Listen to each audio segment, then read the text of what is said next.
Hallo und herzlich willkommen zu einer neuen Folge unseres Podcasts auf Deutsch. Ich bin Thomas. Und ich bin Petra. Schön, dass ihr wieder dabei seid. Eine kurze Geschichte.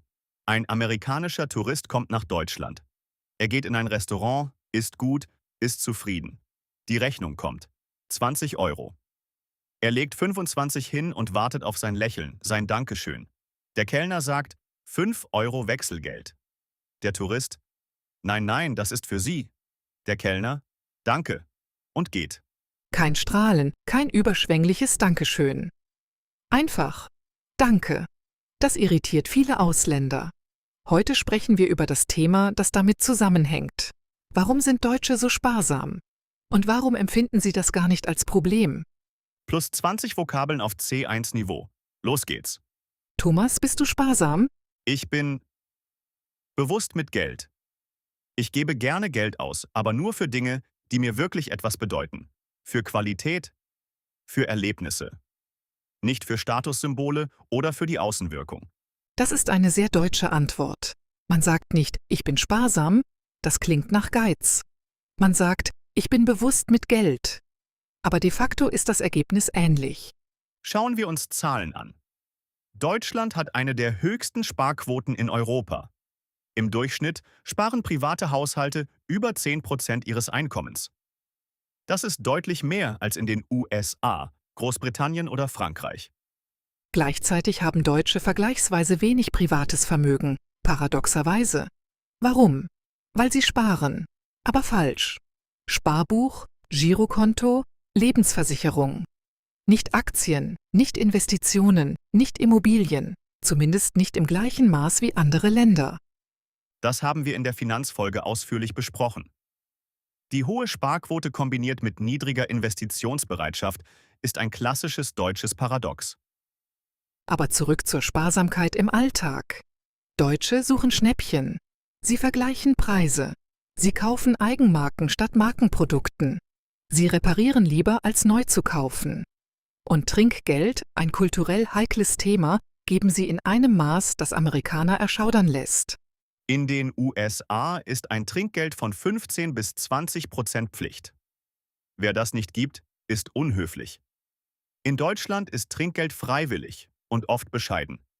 5 bis 10% gelten als großzügig.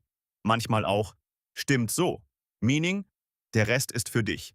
Aber der Rest kann ein Cent sein. Das liegt nicht daran, dass Deutsche geizig sind. Es liegt daran, dass das deutsche Tipping-System anders funktioniert. Kellner in Deutschland werden besser bezahlt als in den USA. Sie sind nicht auf Trinkgeld angewiesen. Das verändert die Erwartungen auf beiden Seiten. Woher kommt diese Sparmentalität? Das ist keine angeborene Eigenschaft. Es gibt historische Erklärungen. Erstens, die Hyperinflation von 1923. Das ist für Deutsche ein kollektives Trauma, auch wenn die wenigsten Lebenden es selbst erlebt haben. In wenigen Monaten wurde Geld wertlos. Menschen trugen Geldscheine in Schubkarren, um Brot zu kaufen. Ersparnisse verschwanden über Nacht. Diese Erfahrung hat sich ins kollektive Gedächtnis eingebrannt. Geld ist nicht sicher.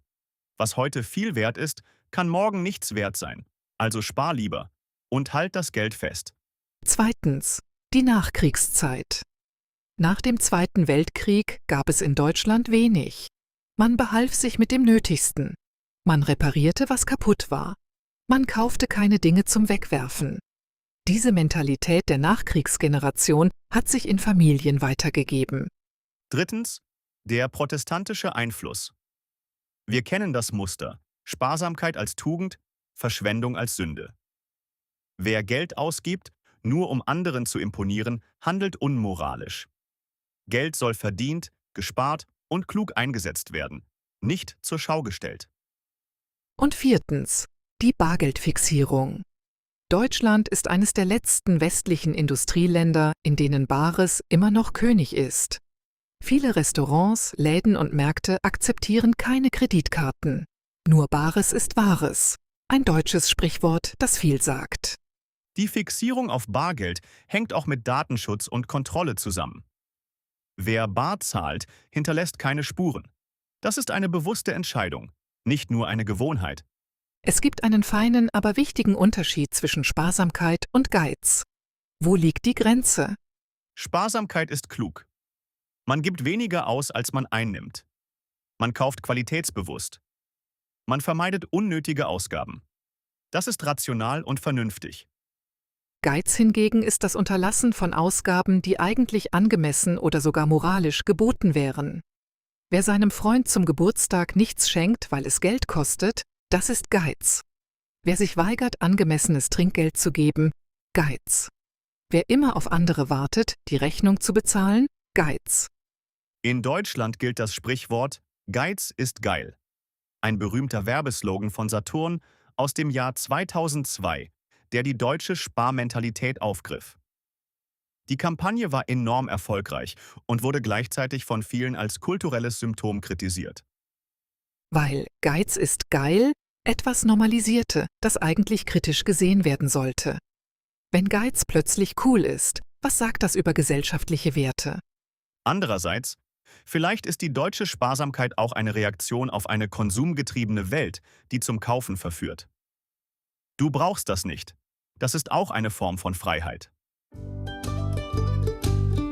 Ausdruck 1. Die Sparsamkeit. Bedeutung: die Eigenschaft, sparsam und haushälterisch mit Geld und Ressourcen umzugehen. Beispiel 1. Deutsche Sparsamkeit ist weltweit bekannt und wird je nach Perspektive bewundert oder belächelt. Beispiel 2. Sparsamkeit ist eine Tugend, wenn sie auf Vernunft basiert. Kein Geiz, sondern Weitsicht. Ausdruck 2. Der Geiz. Bedeutung: das übertriebene Festhalten an Geld und Besitz, auch wenn Ausgaben angemessen wären. Beispiel 1. Es gibt einen wichtigen Unterschied zwischen gesunder Sparsamkeit und echtem Geiz. Beispiel 2. Wer nie für andere Geld ausgibt, selbst wenn es angebracht wäre, gilt als geizig. Ausdruck 3. Die Sparquote. Bedeutung: der Anteil des Einkommens, der gespart und nicht für Konsum ausgegeben wird. Beispiel 1. Die deutsche Sparquote gehört zu den höchsten in Europa. Über 10% im Durchschnitt. Beispiel 2. Eine hohe Sparquote allein macht nicht wohlhabend. Entscheidend ist, wie das Ersparte angelegt wird. Ausdruck 4. Das Schnäppchen. Bedeutung: ein besonders günstiger Kauf. Ein Artikel zu einem deutlich reduzierten Preis. Beispiel 1. Deutsche sind bekannt dafür, Schnäppchen zu jagen. Preisvergleiche gehören zur Kaufroutine. Beispiel 2. Das perfekte Schnäppchen zu finden, ist für viele Deutsche eine Art Sport. Ausdruck 5. Das Trinkgeld. Bedeutung: eine freiwillige Geldzahlung an Servicepersonal als Anerkennung für guten Service. Beispiel 1. Trinkgeld ist in Deutschland freiwillig und deutlich geringer als in den USA oder Großbritannien. Beispiel 2. Wie viel Trinkgeld man gibt, verrät viel über die eigene Herkunft und Kultur. Ausdruck 6. Haushälterisch. Bedeutung: sparsam und umsichtig im Umgang mit Geld, Zeit oder anderen Ressourcen. Beispiel 1. Mit seinen Ressourcen haushälterisch umzugehen, gilt in Deutschland als klug und verantwortungsvoll. Beispiel 2. Haushälterisch zu sein bedeutet nicht, nie Geld auszugeben, sondern es sinnvoll einzusetzen. Ausdruck 7. Die Konsumkritik. Bedeutung: eine kritische Haltung gegenüber übermäßigem Konsum und materialistischen Werten. Beispiel 1. Konsumkritik ist in Deutschland weit verbreitet. Kaufzurückhaltung gilt als Zeichen von Reife. Beispiel 2. Viele Deutsche verbinden Sparsamkeit mit einer grundsätzlichen Konsumkritik. Ausdruck 8. Die Bargeldfixierung. Bedeutung: die ausgeprägte Vorliebe für Barzahlung gegenüber digitalen oder kartenbasierten Zahlungsmitteln. Beispiel 1. Die deutsche Bargeldfixierung ist in Europa einzigartig. Viele Orte akzeptieren noch immer keine Karte. Beispiel 2. Hinter der Bargeldfixierung steckt oft der Wunsch nach Anonymität und Kontrolle. Ausdruck 9. Die Hyperinflation. Bedeutung: eine extrem hohe Inflation, bei der Preise rasant steigen und Geld schnell an Wert verliert. Beispiel 1: Die Hyperinflation von 1923 hat das deutsche Verhältnis zu Geld und Stabilität dauerhaft geprägt. Beispiel 2: Die Angst vor Inflation ist in Deutschland stärker als in anderen Ländern, historisch begründet. Ausdruck 10: Der Preisvergleich.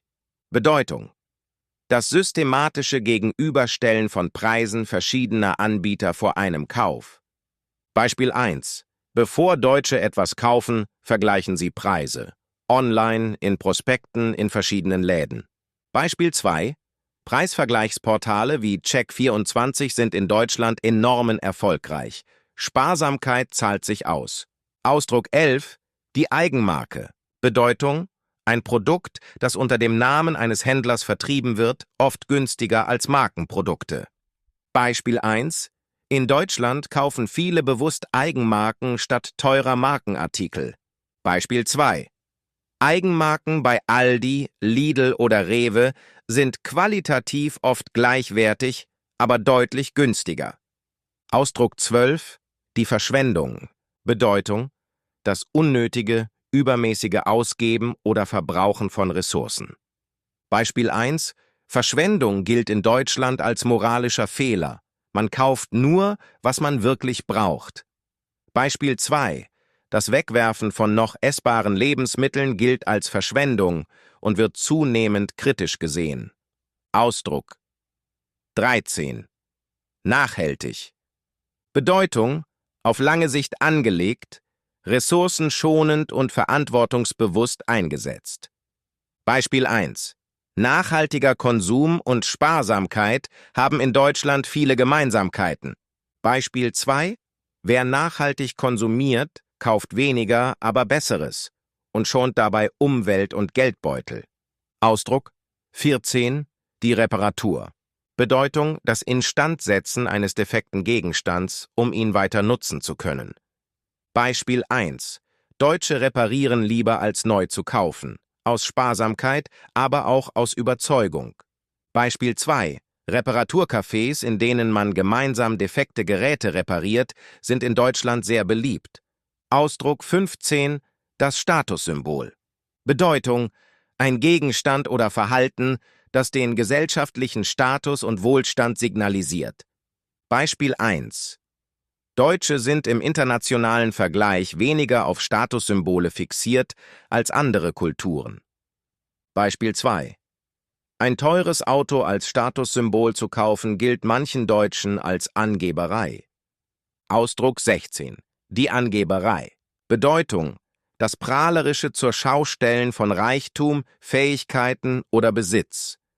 Beispiel 1: Angeberei ist in Deutschland verpönt. Wer mit Geld protzt, riskiert soziale Ablehnung. Beispiel 2: Im Gegensatz zu den USA ist es in Deutschland unüblich, öffentlich über seinen Reichtum zu sprechen. Ausdruck 17: Knauserig.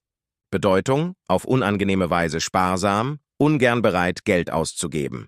Beispiel 1: Knauserig zu sein ist nicht dasselbe wie sparsam zu sein. Es geht dabei um Ungüte. Beispiel 2: Er gilt als knauserig, weil er bei Gruppenessen immer genau nachrechnet, was jeder schuldet. Ausdruck 18: Der Wohlstand. Bedeutung: Ein Zustand materiellen Reichtums und wirtschaftlicher Sicherheit. Beispiel 1: Deutschland ist eines der wohlhabendsten Länder der Welt. Trotzdem fühlen sich viele finanziell unsicher. Beispiel 2: Wohlstand bedeutet nicht automatisch Freiheit. Manchmal hängt er wie eine Last auf den Schultern. Ausdruck 19: Die Kaufzurückhaltung. Bedeutung: Die bewusste Entscheidung, trotz Kaufmöglichkeit auf einen Erwerb zu verzichten. Beispiel 1: In wirtschaftlich unsicheren Zeiten steigt die Kaufzurückhaltung der deutschen Bevölkerung deutlich. Beispiel 2: Kaufzurückhaltung ist nicht immer Sparsamkeit, manchmal steckt Unsicherheit dahinter. Ausdruck 20: Der Konsum. Bedeutung: Das Kaufen und Verbrauchen von Waren und Dienstleistungen. Beispiel 1: In Deutschland wird übermäßiger Konsum gesellschaftlich kritischer bewertet als in vielen anderen Ländern. Beispiel 2: Bewusster Konsum, weniger aber besser, ist ein wachsender Trend in der deutschen Gesellschaft. Im zweiten Teil Sparsamkeit im deutschen Alltag. Das Thema Trinkgeld genauer betrachtet und ob sich die Sparmentalität in Deutschland gerade verändert. Wie zeigt sich die Sparmentalität konkret im Alltag? Ein paar Beispiele, die viele kennen. Einkaufen. Deutsche vergleichen Preise, kaufen Eigenmarken, nutzen Rabattcoupons und wechseln den Supermarkt für Sonderangebote. Discounter wie Aldi und Lidl, aus Deutschland stammend, sind weltweit erfolgreich, weil sie die deutsche Tugend exportiert haben. Qualität zum besten Preis. Energie. Deutsche drehen die Heizung runter, wenn sie das Zimmer verlassen. Licht ausschalten. Kurz duschen. Nicht, weil sie es müssen, sondern weil Verschwendung sich falsch anfühlt. Urlaub. Viele Deutsche reisen gerne, aber auch dort ist Sparsamkeit zu beobachten. Frühbucherrabatte, All-Inclusive Hotels für Kalkulierbarkeit, mitgebrachte Snacks statt Restaurantbesuche. Und dann das Phänomen des Getrenntzahlen. Bei einem Abendessen mit 5 Deutschen ist es völlig normal, dass jeder seine eigene Rechnung bezahlt, exakt aufgerechnet auf den Cent. In vielen anderen Kulturen gilt das als unhöflich. In Deutschland ist es Normalzustand. Trinkgeld ist ein besonders heikles interkulturelles Thema. Lass uns das vertiefen. In Deutschland bekommt ein Kellner ein ordentliches Grundgehalt, deutlich mehr als in den USA, wo Kellner auf Trinkgelder angewiesen sind, weil ihr Lohn minimal ist. Das erklärt den kulturellen Unterschied fundamental. In den USA ist Trinkgeld ein Systembestandteil. Ohne es kann ein Kellner nicht überleben. In Deutschland ist es ein Bonus, eine echte Anerkennung, nicht eine Notwendigkeit. Das bedeutet, wer in Deutschland 5 bis 10% gibt, gibt einen echten Bonus. Wer in den USA dasselbe tut, verhält sich unmoralisch, weil er das System untergräbt. Kulturelle Missverständnisse entstehen hier in beide Richtungen.